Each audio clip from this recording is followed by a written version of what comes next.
পোলাও বিরিয়ানি কোনো কিছুই করব না। আজকে খিচুড়ি রান্না করব আর গোস্ত ভুনা করব আর ডিম। আলমনির আব্বু ফোন দিয়ে বললো ওগুলোই করতে। হ্যালো এভরিওয়ান, আসসালামু আলাইকুম। সবাই কেমন আছেন? আশা করি ভালো আছেন। আলহামদুলিল্লাহ আমিও ভালো আছি। আজকে জুম্মার দিন কে কি রান্না করছেন অবশ্যই কমেন্ট করে জানাবেন। আর এই তো আমার ভাজা ভাজা করে নিব। অনেকভাবেই রান্না করি, যখন যেভাবে পারি তখন সেভাবেই রান্না করি। আজকে আগে মশলাটা সুন্দর করে কষিয়ে নিব, তারপরে গোস্তটা কষাবো। মশলা এখন আমি দিয়ে দিব, হালকা ব্রাউন কালার চলে এসেছে। তো এটা আদা রসুন জিরা সব একসাথে পেস্ট করে রাখা আছে এখানে।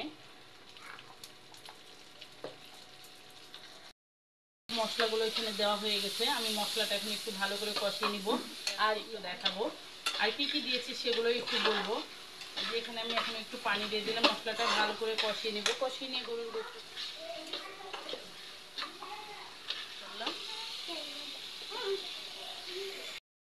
গোস্তটা ধুয়ে রেখেছি, এখন এটাই দিয়ে দিব।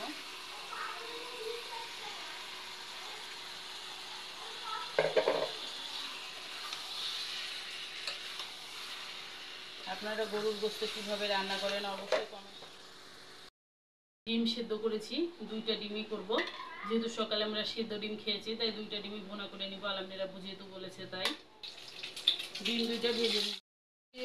গ্যাসের চুলায় আমি তাড়াহুড়া করে গোস্তটা দিয়ে দিয়েছি আর কারেন্টের চুলায় ইন্ডাকশনে ডিমটা দিয়ে দিয়েছি।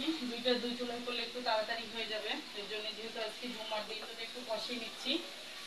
আর ওইদিকে ডিম ভোনার জন্য পেঁয়াজটা বেজিং করেছি, অনেক কিছু দিয়েছি এখানে। গরুর গোস্ততে আসলে এটা খাওয়ার জন্য গরুর গোস্ত বলেন খাসির গোস্ত বলেন, অনলাইনে এখন এটা প্রায় দেখা যাচ্ছে যে শাহী গোস্তের মশলা। এখানে আমি অনেক কিছু গোস্তের টেস্টটা অনেক স্বাদ হয়, অন্যরকমই একটা টেস্ট বা অন্যরকম একটা ফ্লেভার বের হয়। তো আমার এখানে গরুর গোস্তটা কষানো হয়ে গেছে। আমি এখানে এখন পানি দিয়ে একটু সিদ্ধ করতে দিয়ে দেবো এটাকে। কি সুন্দর ডিমটা ভুনা হয়ে গেছে। বাড়িতে হাতে ভেজে দিয়েছে কালাই ডাউল। এই কালাই ডাউল দিয়ে আজকে ঝরঝরে খিচুড়ি রান্না করব। আর তার সাথে তো আপনাদের সাথে শেয়ার করলাম কি আজকে রান্না হবে।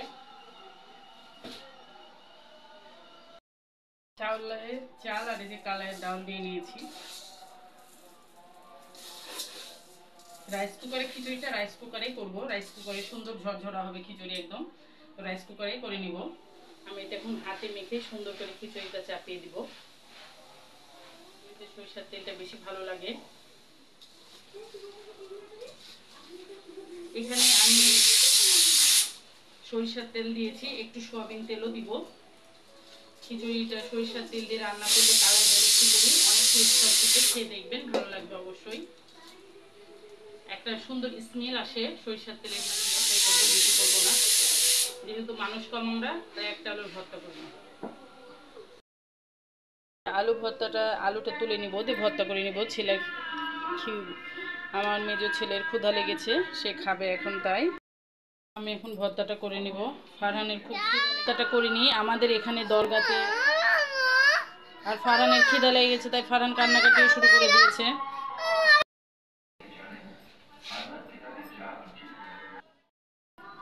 8 দিনের জন্য ও সলিড পিস ছাড়া খায় না, তো ওর জন্য 2 টুকরা গোস্তের সলিড পিস নিয়েছি। আর এটা ফারহানকে খাওয়াবো, 2 বাচ্চাকে খাওয়াবো। ভালো থাকবেন, সুস্থ থাকবেন। ভিডিওটা কেমন হয়েছে অবশ্যই সব কমেন্ট করে জানাবেন। এটা আমার আজকে দুপুরের খিচুড়ি আর গোস্তের ভুনা। সবাই কমেন্ট করে অবশ্যই জানাবেন। আসসালামু আলাইকুম, আল্লাহ হাফেজ।